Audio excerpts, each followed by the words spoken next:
Stirring the coffee with chopsticks using the vortex method, the only true way to optimize the taste of your coffee at the molecular level. Good morning. Welcome to the Daybreak Show. I am the Sultan. We'll get started, but first, coffee.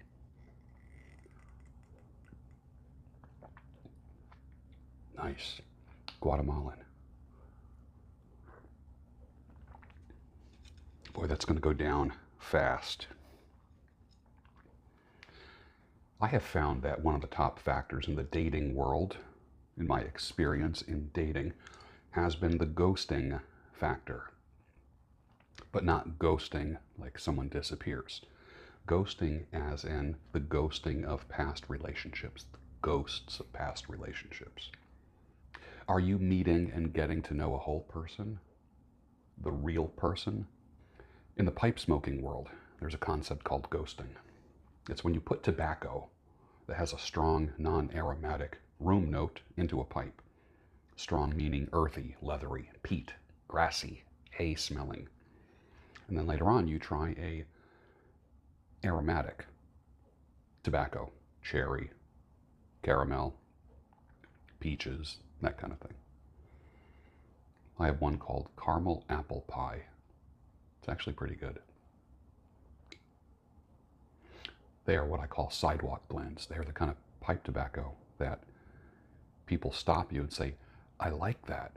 That reminds me of my father or my grandfather or a great uncle or a professor.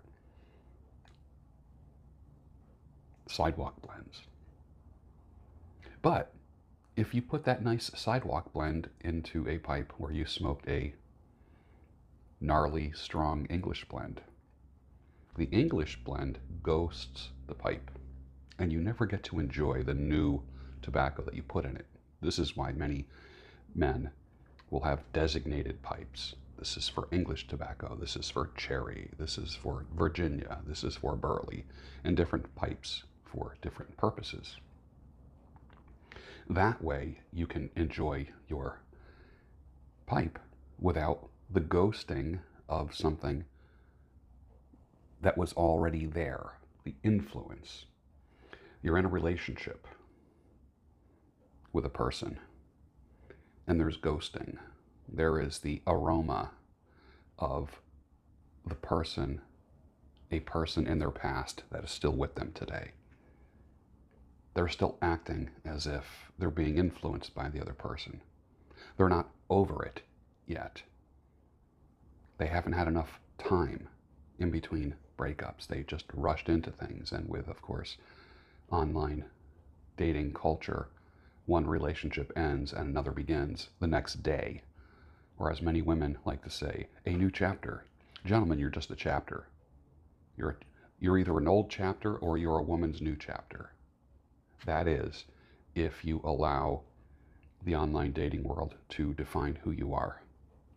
Is the person that you are now dating or beginning to date or starting to see, are they in reaction mode, reacting to a divorce, a bad relationship, losing a job, having some difficulty? There's no downside to keeping things light and getting to know somebody before you dive deep with them. This is why I say to date with purpose. Dating with purpose. I did a video about this maybe a year and a half ago. Dating with a purpose, as opposed to just being with someone to take up your time or having the possibility, the potential of romance, which drives a lot of people. And then you just end up becoming a sexual play toy for somebody, and that door swings in both directions. Men do it to women, women do it to men. You want to date with a purpose, and the reason why you do that is so you can freely choose a new partner. Freely choose. You're not pulled in any weird direction from your ghosts or influenced by their ghosts from their past. For the first several years after my divorce, all I looked for and all I was open to was 5'3" blondes with big boobs. What was I trying to recreate there? And then I'll never forget, I went out with a woman who had dark hair. Ooh, and was taller. Ooh, I broke the spell. Sometimes you got to break the spell. So, as a single person, your task is to be a ghost detector. Not necessarily a ghost hunter, but be a ghost detector. Is the other person as moved on from the past as you are? That is another area of compatibility that is never talked about. Something to think about. When I married my wife, I had no sense of what I was getting into. How could I know how much I would change?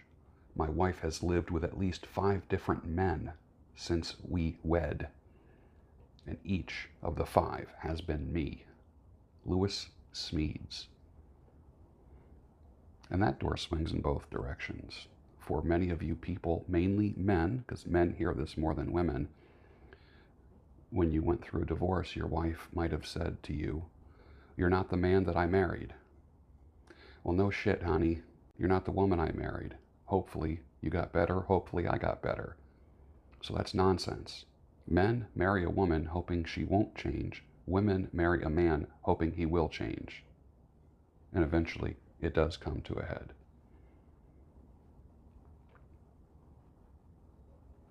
Don't look back. A new day is breaking. It's been too long since I felt this way. I don't mind where I get taken. The road is calling. Today is the day. The band Boston, 1978. Put down the pie and pick up the phone.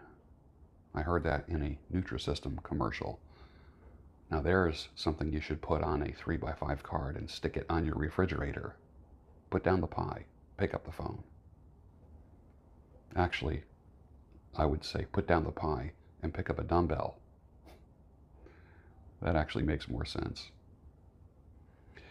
It is ever so beautiful to be strange, to do things differently than others, to see things in a rare light. Christopher Poindexter. I love that line. They were asking if you were around, how you was, how you could be found. I told them you were living downtown, driving all the old men crazy. Thin Lizzy, 1976. Well, I just got back from a 2-mile walk. Did the Daybreak show, made my coffee, excuse me. We'll do some quick editing, upload, and then head to work for the day.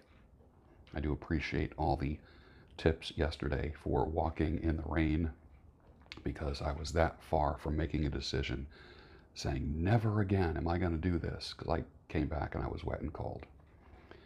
So if there's something I can do without getting ridiculously wet and ridiculously cold, then I will try it. So thank you for your suggestions. I appreciate that. And here we are back, season 3 of the Daybreak Show. Who would have thought that there would have been a season 2? Or me even finishing season 1. I had no idea. I floated so many things. This has taken off to the point where I am synonymous with the Daybreak Show. And people love it all over the world. And I appreciate you for loving it. You've been with me on this journey for a long time, and even if you've been with me for a short time, everything that I talk about is either an experience or the result of research. And if it's an opinion, I will tell you it's an opinion. For people out there who have questions about life, love, money, search my playlist. Hundreds and hundreds and hundreds of videos here that I created in the past 4.5 years. Literally hundreds and hundreds, covering almost every topic of life, teaching my children how to live life, teaching my sons how to be a man, teaching my daughter the proper way to be a lady in this modern world. That's what this is all about. People who've been to the bottom can learn how to pick themselves up.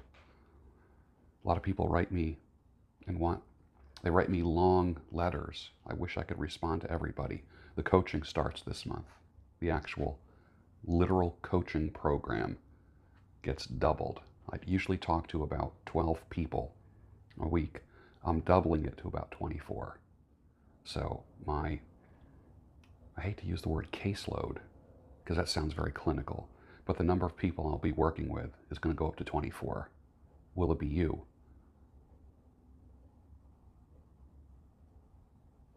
You can change your life. You can be different. You can have more love. You can find love. You can make more money. You can be happy. It's possible. There's hope. I believe in you. I had to believe in me in order to make things happen. Finish your coffee, and I'll see you tomorrow on the Daybreak Show, your home of sanity, clarity, and reason.